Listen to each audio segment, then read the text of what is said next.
E isso acontece também no nosso meio acadêmico, né, professor Leão? Onde os alunos estão utilizando para fazer trabalhos e eles elencam referências que sequer existem.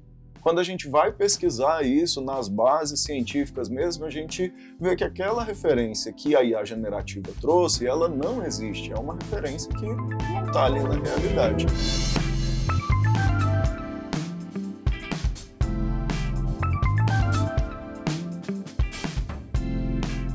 Olá, sejam bem-vindos ao ACEDOC Podcast. Eu sou o professor Henrique e hoje terei o prazer de receber duas pessoas ilustríssimas aqui de grande impacto na nossa sociedade para a gente discutir sobre o tema inteligência artificial, ética e espiritualidade agregados. O nosso objetivo hoje é explorar o que a tecnologia pode fazer e como a ética e a fé orientam a inteligência artificial a serviço da humanidade. Para a gente começar, deixa eu me apresentar para vocês. Eu sou professor aqui na instituição, professor do curso de Engenharia de Software e do curso de Inteligência Artificial. Além disso, estou coordenador da pós-graduação em Inteligência Artificial e Data Science, movida pela instituição. Atualmente eu trabalho frente a essas linhas de desenvolvimento de pesquisa que utilizam inteligência artificial e tenho lidado bastante com esse universo, né? Tanto com as boas qualidades que nós temos, né? Quanto com os lados que não são assim tão ruins. Então por isso hoje nós queremos receber aqui no ACEDOC Podcast, primeiro, professor Oleon. O nosso convidado, ele é um profissional que ele une experiência em tecnologia, educação e teologia. O professor Oleon iniciou a sua trajetória muito cedo, ainda aos 16 anos, explorando softwares e inovações digitais. Desde então, ele acumulou mais de 10 anos de atuação no ensino superior, ministrando disciplinas ligadas à programação, a robótica, internet das coisas, drones e até áreas de formação humanística, como, por exemplo, cidadania, ética e espiritualidade. Atualmente, o professor Oleon é coordenador do curso de Teologia e coordenador geral de extensão da Unievangélica, onde também leciona nos cursos de Engenharia de Software, Inteligência Artificial, Análise e Desenvolvimento de Sistemas e Teologia, tanto na modalidade presencial quanto na modalidade EAD. A formação do professor Oleon é ampla e interdisciplinar.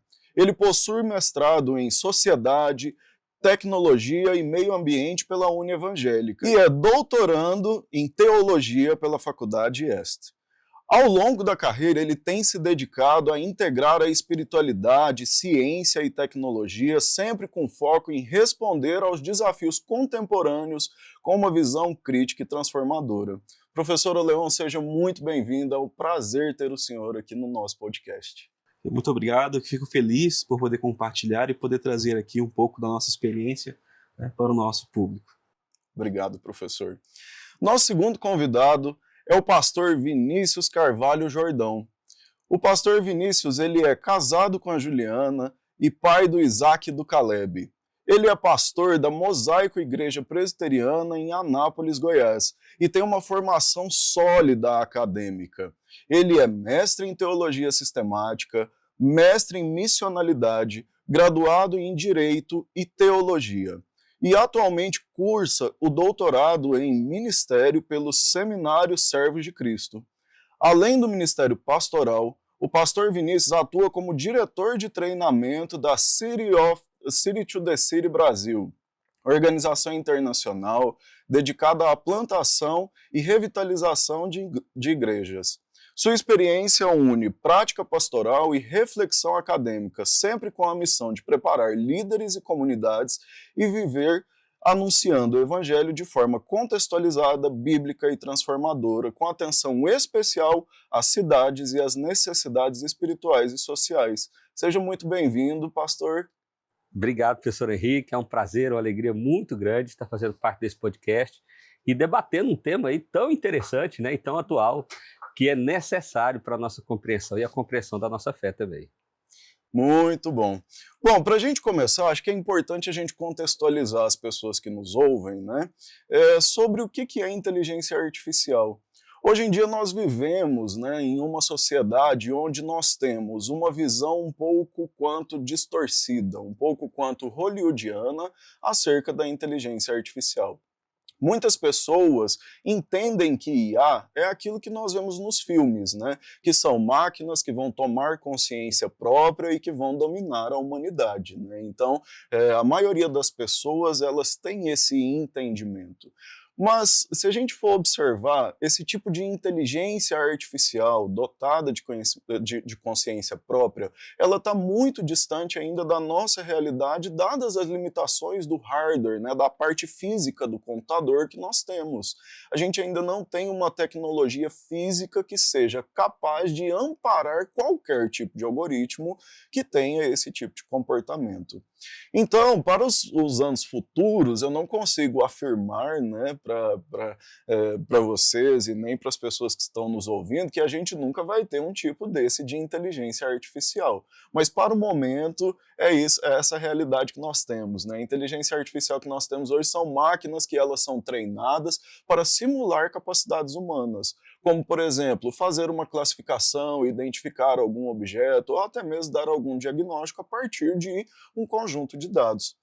Então é uma tecnologia hoje que nós utilizamos para impulsionar o nosso trabalho, para melhorar a nossa vida, né? E assim, é uma ferramenta que, se bem utilizada, nós teremos grandes frutos.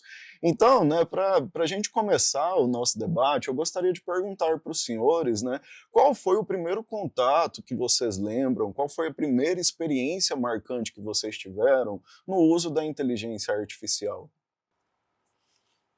Vamos começar. Eu acho assim que, de modo mais amplo, quando surge a ferramenta de inteligência que é o ChatGPT, né? Embora a gente saiba que já existiam em outros ambientes, mas talvez o ChatGPT, com a evidência que ele deu, com a fama que ele teve e com essa capacidade de gerar textos, talvez tenha sido nesse momento assim que despertou um olhar para ver e tentar compreender. Bom, existe uma tecnologia e ela vai ainda tomar grandes proporções, e isso é uma coisa que ainda vai, né, dar muito debate. Eu acho que, da minha parte, acho que foi nesse momento. No meu caso também foi exatamente isso. Quando do advento do ChatGPT, né, e aí veio a discussão, né? Isso pode ser usado, isso não pode ser usado, será que isso é demoníaco? Será que isso é bom? Como é que a gente pode usar esse tipo de tecnologia? E ali já começa essa discussão, e até hoje eu acho que eu conheço pastores, colegas, amigos, cristãos que ainda têm uma certa ressalva com a inteligência artificial, por pensar justamente a próxima Skynet, né? Que vai vir aí, é a manifestação do anticristo, sim, coisa desse sentido, né? E tal. Exato. Então, mas foi de fato com o ChatGPT, apesar do que a gente sabe, por exemplo, que o Waze já utilizava de inteligência artificial e é uma ferramenta que a gente usa muitos anos antes do ChatGPT, né? Mas essa interação, ela talvez tenha sido muito marcante, né? E de fato foi onde ficou marcante para mim também.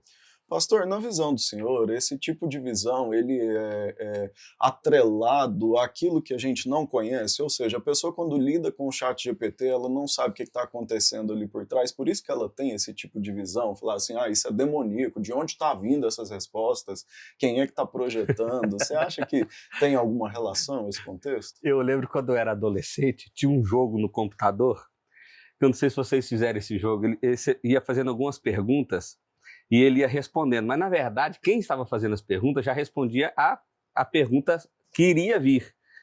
E aí no fim falava se a pessoa ia para o inferno ou para o céu. Vocês não viram esse jogo, não? E aí na brincadeira a gente sempre colocava inferno, e aí o computador respondia para a gente, ai meu Deus, meu Deus. Bom, responderam a sua pergunta, sim, é porque as pessoas não sabem, né?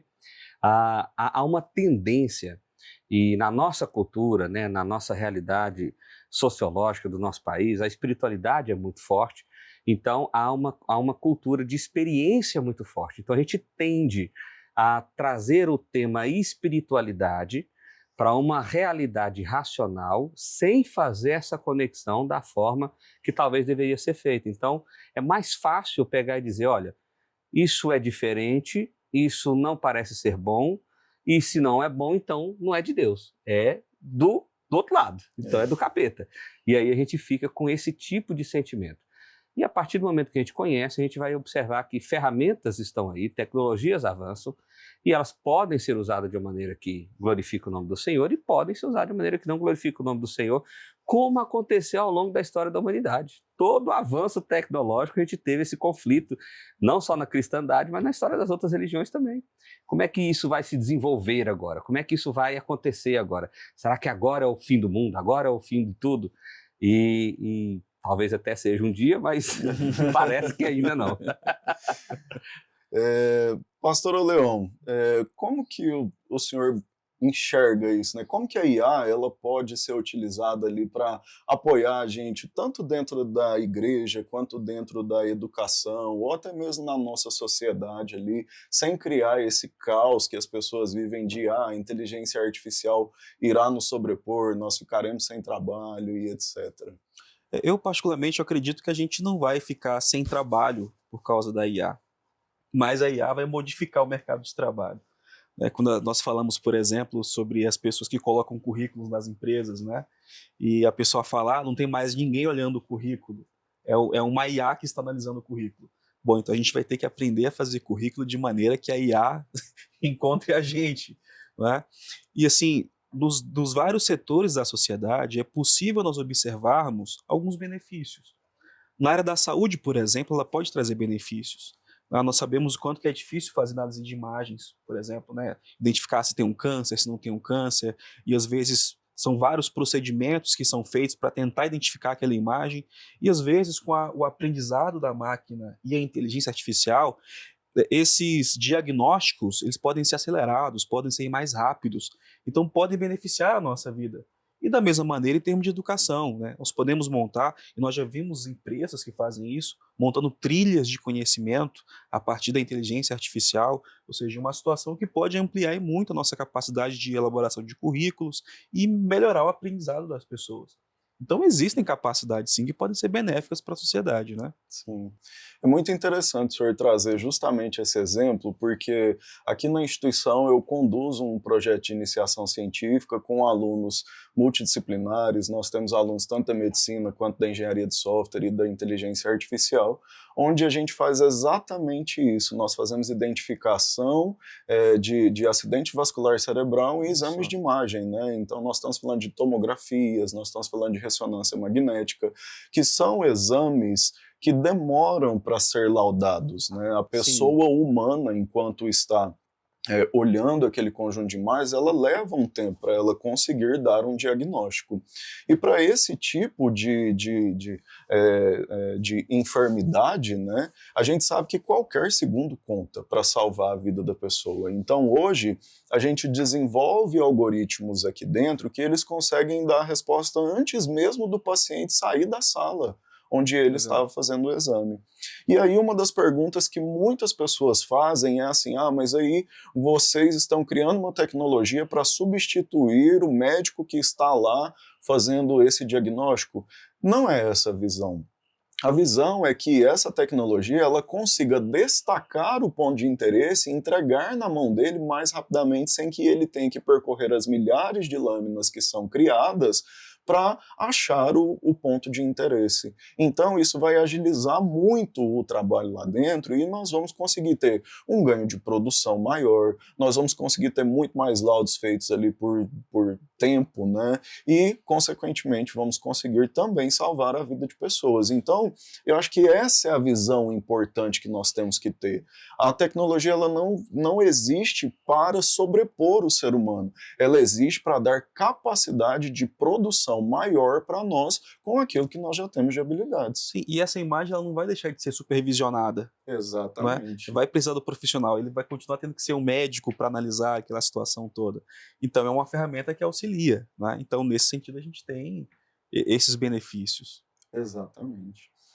Bom, e aí, né, nós vamos continuar aqui nesse gancho, né, e aí eu gostaria de saber, na visão dos senhores, né, quais são as áreas que a inteligência artificial tem trazido benefícios reais e concretos para nós na nossa sociedade? Eu acho que a A inteligência artificial tem colaborado para um avanço muito grande da sociedade. Agora, eu acredito que a questão é como a gente tem usado esse avanço. Vou dar um exemplo muito simples. Quando a gente, no meu caso lá na administração da igreja, né? Então a gente usa a inteligência artificial para muitas coisas, no planejamento, no organograma, no fazer, e são várias, na própria preparação do sermão. Então assim, eu me lembro quando eu entrei no seminário, eu tinha professores que falavam assim, hoje vocês estão muito bons, porque vocês têm um software que ajuda vocês a fazer a exegese do texto e etc. Mas o que o software fazia naquele momento era só apontar a classificação gramatical das palavras. Agora, hoje não, você de fato pode usar o ChatGPT e existem já ferramentas específicas de exegese dentro do ChatGPT, em que eu coloco um texto bíblico lá e ele vai me dar toda a classificação, tudo que funciona, qual é o sentido original, não sei o que, tarará. Um trabalho que eu demoraria para fazer aí de 2 a 3 horas é feito em 3 minutos. Então, como é que isso não me auxilia? Agora, o problema talvez seja, e aí existem pessoas que fazem isso em todos os ambientes, e aí você faz o processo invertido, ou seja, ao invés de um avanço da humanidade, você literalmente dá um passo para trás, porque nós estamos colocando a IA como substitutos. Então, por exemplo, eu posso simplesmente fazer assim, faça um sermão no texto tal, ok. A IA vai me dar um sermão ali. Agora, isso não significa que aquilo é de fato o texto bíblico explorado, que aquilo é de fato a ideia bíblica, que aquilo é de fato a intenção autoral, que aquilo é de fato é aplicado para o contexto em que eu estou. Então, quando eu substituo, porque você usou uma linguagem muito legal, a IA não veio para substituir o homem, mas o homem coloca muitas vezes ela em poder de substituição de si mesmo. Exato.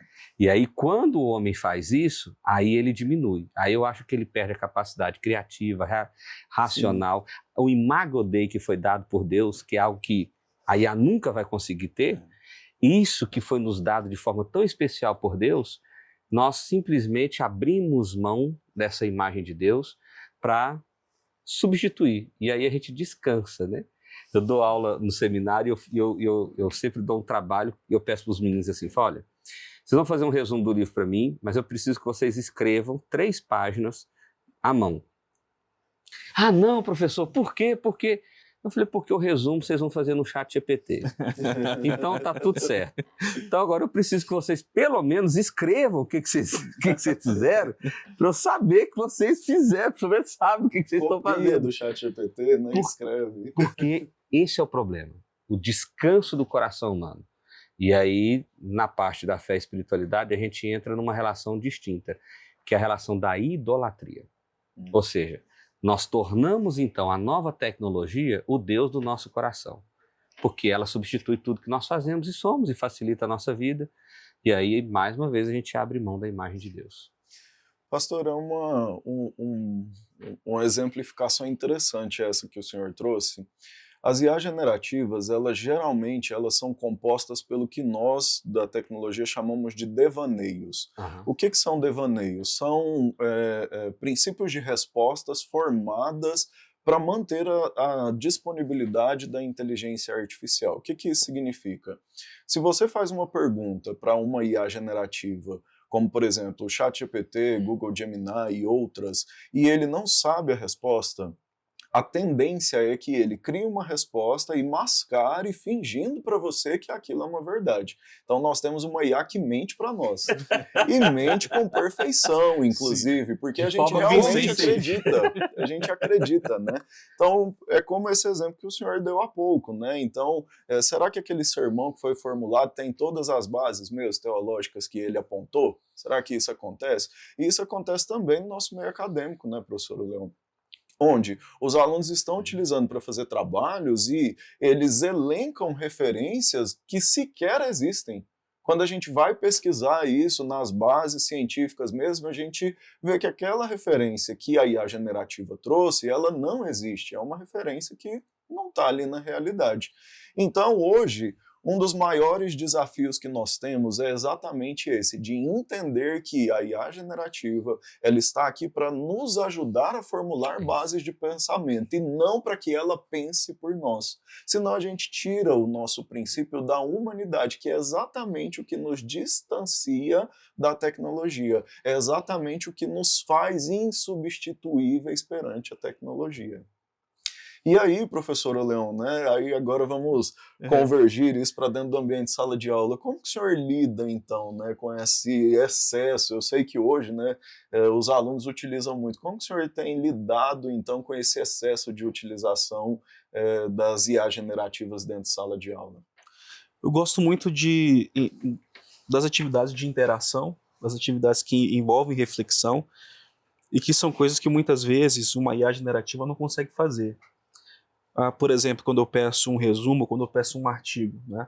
Uma das coisas que eu sempre comento sobre artigos, que isso acontece muito na academia, os professores gostam de escrever artigos científicos, e às vezes a pessoa aprendeu a colocar o PDF do livro no ChatGPT e pede lá, coloque e faça a referência.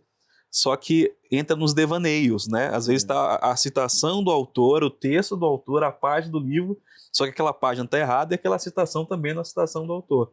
Então, a gente chama que o ideal seria a cocriação, né? O uso da ferramenta, porque, por exemplo, às vezes eu preciso escrever um texto e eu tenho um tempo curto para fazer revisão, e aí ela me ajuda muito a fazer a revisão do texto, né? Às vezes eu preciso de um brainstorm, de um conjunto de ideias para conseguir, né, a partir daquelas que ela gerar, eu escolher uma, ou ainda, mesmo que eu não goste de nenhuma daquelas, mas pelo menos me direcionar, ou eu ajudar a direcionar para gerar outras ideias. Isso é a ideia de que eu vou criando junto, que eu vou fazendo junto.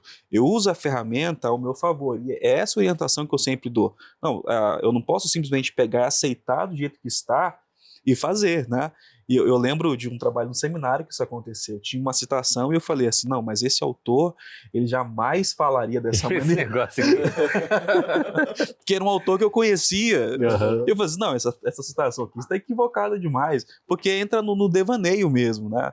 O pessoal brinca, né, que é o cansaço da inteligência. A inteligência cansou. Assim como a nossa inteligência cansa, né? E eu acho que nessa questão entra naquele aspecto de como a inteligência artificial vai remodelar as nossas relações, inclusive a nossa pedagogia.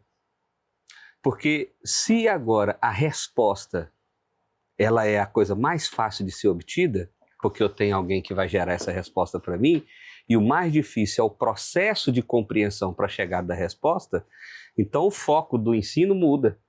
Porque eu não posso mais focar no resultado. Sim. Eu preciso focar no processo. Sim. E aí talvez elementos de interação, elementos avaliativos que não envolvem necessariamente um resultado, Sim, passam a ser o modelo pelo qual a pedagogia vai se relacionar.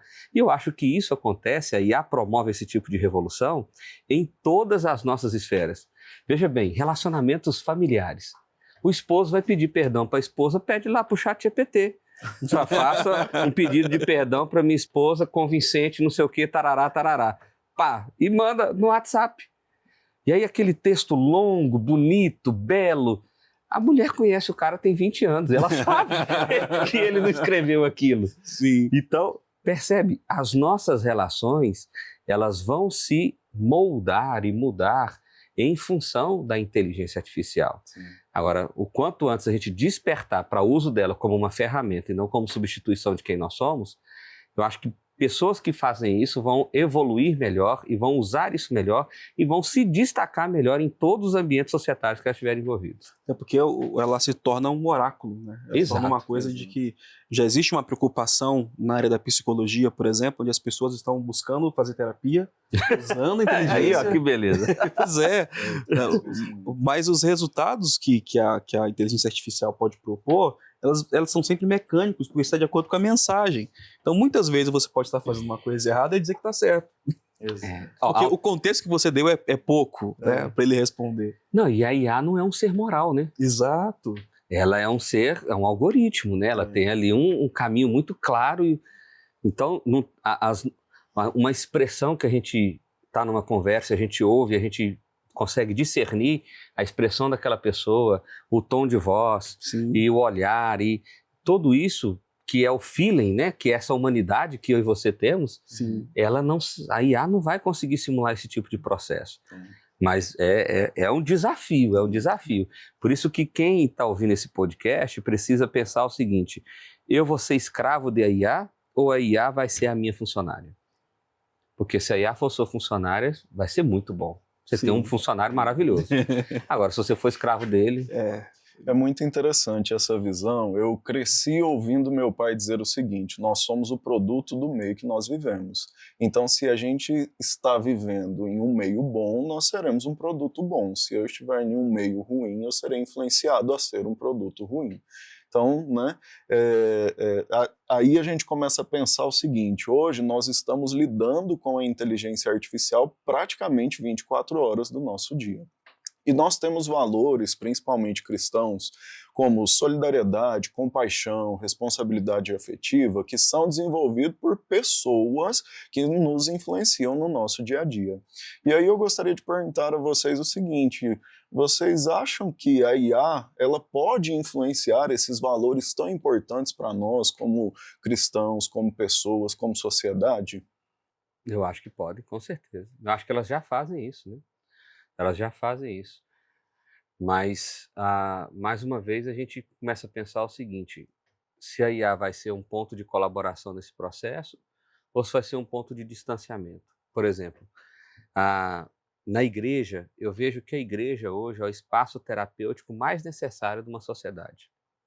Então, para além do que você crê, se você crê em Deus, se você não crê em Deus, se você acha que religião é assim, assado, o fato é um espaço comunitário, onde todo ser que vai ali, ele pertence, ele tem relacionamento, e isso é extremamente terapêutico num ambiente em que nós vivemos sozinhos. E aí a gente entra no aspecto criacional, porque nós somos criados para um relacionamento com o outro. E a IA não substitui isso. A IA não... Aliás, pelo contrário, ela incentiva essa solidão e essa autossuficiência. E ao fazer isso, ela faz com que o homem se perca em si mesmo. Porque nós precisamos da comunidade. Nós precisamos desse aspecto comunitário. Então, a IA, ela, mais uma vez, ela é ferramenta, ela não é resposta, ela não é solução. Ela não responde quem eu sou como ser humano. Ela não dá essa resposta para mim. O outro dá. O espaço religioso dá, mas a IA não. Interessante porque todas as tecnologias, elas mudam comportamentos. Né? Então, quando a IA chega, ela já chega num mundo em que nós já estamos acostumados a lidar 24 horas com tecnologias digitais. Então, antes da IA chegar, as pessoas já ficavam horas e horas no celular. E dentro de uma sociedade de performance, em que você enxerga uma ferramenta que pode te auxiliar a fazer as coisas mais rápido, mais coisas e melhor, então isso se torna parte integrante da nossa vida, né? Mas a gente pode perder esse outro aspecto, que é o aspecto da relação. Quando começou o MSN e outras tecnologias mais ali atrás, né? Porque eu nasci... Bate-papo do UOL. Tá entregando o jogo. Eu não me lembro dessas Eu sou de 2010, praticamente. Porque era assim, então você tinha aquela proximidade da tela, ao mesmo tempo você distanciava, né? Você tinha isso. Só que quando a IA chega, nós já estamos acostumados com tecnologias digitais, já estamos acostumados a passar horas e horas na tela, então ela chega como um recurso a mais para dizer assim: não, agora eu sou cada vez mais independente. Né? Você pensa uma criança que está um tempo inteiro com seu pai, com sua mãe: pai, o que é isso? Pai, o que é isso? Pai, o que é aquilo? Uma criança. Mas aí você pega adultos que estão o tempo inteiro, tem uma dúvida? Não, deixa eu perguntar isso aqui. Que mesa bonita, como é que faz uma mesa? Quero fazer uma mesa para mim. Aí, você entendeu? Aí se torna um oráculo, se torna uma coisa assim, que eu vou ser sempre independente. Né? E aí a gente tem um perigo. Isso é muito verdade, pastor.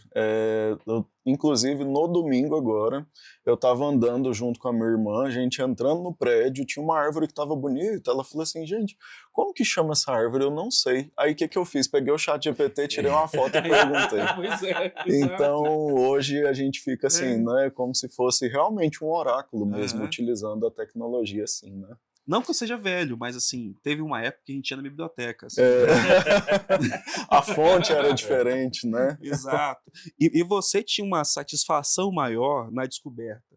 Aquela coisa de que você tinha o dia da semana, você tinha que ir para aquele lugar, e você tinha que procurar aquela bibliografia, e você tinha um tempo maior para você degustar aquele conhecimento. Hoje esse conhecimento você não degusta, ele é muito rápido. Eu descobri, tá, já pagou, já procurou. No momento em que a gente vive numa sociedade com excesso de informação, Sim. e que isso tem trazido muitos problemas emocionais e psicológicos para o ser humano. A IA é uma fonte de informação inesgotável, porque quando ela não sabe, ela responde a si mesma. Exato.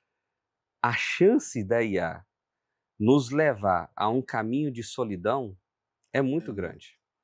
Então, por isso que a gente precisa entender a IA como uma ferramenta que me auxilia e entender que isso não muda a minha essência. Porque assim, hoje nós estamos discutindo IA. Há 40 anos atrás, há 40 não, há 70 anos atrás era a televisão. Há 100 e tantos anos atrás era a industrialização. Então, Pólvora. esses processos, eles aconteceram, eles vão, e daqui 50 anos vai ser outra coisa que a gente vai estar discutindo, que vai mudar a relação social. Só que o que não muda são as necessidades essenciais que nós temos como ser humano. Então, essas necessidades, elas precisam ser alimentadas e nenhuma tecnologia que venha existir pode suprir a essência de quem nós somos. Saber disso é muito importante porque isso me faz ter uma distância segura. Eu uso, tá tudo certo, mas eu continuo sendo um ser humano. Sim. Vocês já viram aquele filme Substitutos, do Bruce Willis? Ele não fez muito sucesso. É um filme que todo mundo fica vive com um corpo substituto, um corpo tecnológico. Então a pessoa fica na cama, coloca o óculos aqui e fica ali vivendo no mundo virtual para que eles não pudessem morrer. Sim. Todo mundo. E eu fico pensando, gente, esse filme, lógico, tem uma crítica social ali presente, mas a crítica é justamente essa, como a gente está substituindo a tecnologia pela essência de quem nós somos. E a IA fortalece muito esse processo, ou pode avançar muito. Olha que interessante, né? E, assim, eu confesso para vocês que falar sobre inteligência artificial é meu calcanhar de Aquiles. Eu começo a falar sobre o tema e a gente não quer parar mais, e eu tô dando uma olhadinha aqui, nosso tempo, ele já está quase que finalizando aqui, mas antes de finalizar, eu gostaria de fazer uma pergunta a vocês, que é o seguinte: qual é o maior medo e qual é a maior esperança que vocês têm quando nós falamos sobre a inteligência artificial? Bom, o medo eu acho que é esse, da gente buscar nossa identidade, buscar quem nós somos por meio dos algoritmos, porque é um perigo muito grande, né, dessas respostas que, enfim, eu particularmente como também teólogo, né, eu acredito muito que eu busco essas coisas, quem eu sou na Bíblia Sagrada, na relação com os irmãos, enfim, outras coisas mais que me ajudam, né, nessa ideia de quem eu sou enquanto indivíduo, enquanto pessoa, né. Mas talvez a minha grande esperança seja que a gente consiga utilizar dessas ferramentas, não para que a gente motive uma sociedade cada vez mais performática, mas que a gente melhore em processos como questões de saúde, como questões de, por exemplo, de produtividade do campo, porque a IA também pode ser muito usada na questão de previsão do tempo, nessas questões climáticas e tudo mais, não é? Pensando mesmo nesse melhoramento das condições de vida para as pessoas, para que as pessoas tenham mais dignidade, e assim a diminuição das desigualdades e outros problemas mais, né? Em termos de ferramenta de tecnologia, né? No caso da IA, não é? Eu acho que seria essa expectativa. Eu vou nessa mesma direção. Eu diria que o meu medo é a divinização da IA. Então, colocar a IA como agora, poxa, finalmente achamos uma tecnologia que vai responder a todas as nossas demandas individuais e coletivas. E ainda que eu ache que a IA é uma ferramenta importante que pode colaborar para muitas melhorias, a verdade é que ela não vai trazer essa resposta absoluta, definitiva, de paz e harmonia que muitas vezes a gente gostaria de ter. E a minha esperança é que a gente use a IA com todo o seu potencial para melhorar, para nos melhorarmos como indivíduos, como sociedade, como avanços maravilhosos que a gente pode utilizar, e ter sempre esse aspecto: poxa, eu sou um ser humano e continuarei sendo um ser humano à imagem de Deus. Muito bom. Gostaria então de agradecer imensamente ao meu amigo, meu colega de trabalho, pastor Leon, ao pastor Vinícius Jordão. Foi muito bom recebê-los aqui no ACEDOC Podcast hoje, para compartilharem conosco as experiências e as reflexões. Como eu disse, né, a gente continuaria fácil esse bate-papo aqui ao longo da tarde. Esse podcast ele duraria ali 5 horas tranquilamente, né? Mas esperamos marcar momentos futuros aí para a gente dar continuidade nessa nossa conversa. Então, muito obrigado, pastor Leon, muito obrigado, pastor Vinícius. Se os senhores quiserem dar uma última fala para a gente fechar, fiquem à vontade. Quero apenas agradecer pela oportunidade, pelo convite, pelo tempo e dizer que nós estamos à disposição sempre para poder servir. Obrigado. Obrigado, professor Henrique. Parabéns pelo podcast. Parabéns pela universidade, pela iniciativa. E é muito bom estar sempre tendo esse tipo de conversa para o crescimento da nossa sociedade. Muito obrigado mais uma vez e gostaríamos de agradecer à Universidade Evangélica de Goiás por trazerem momentos tão enriquecedores como este. Obrigado a todos que estiveram conosco. Até a próxima!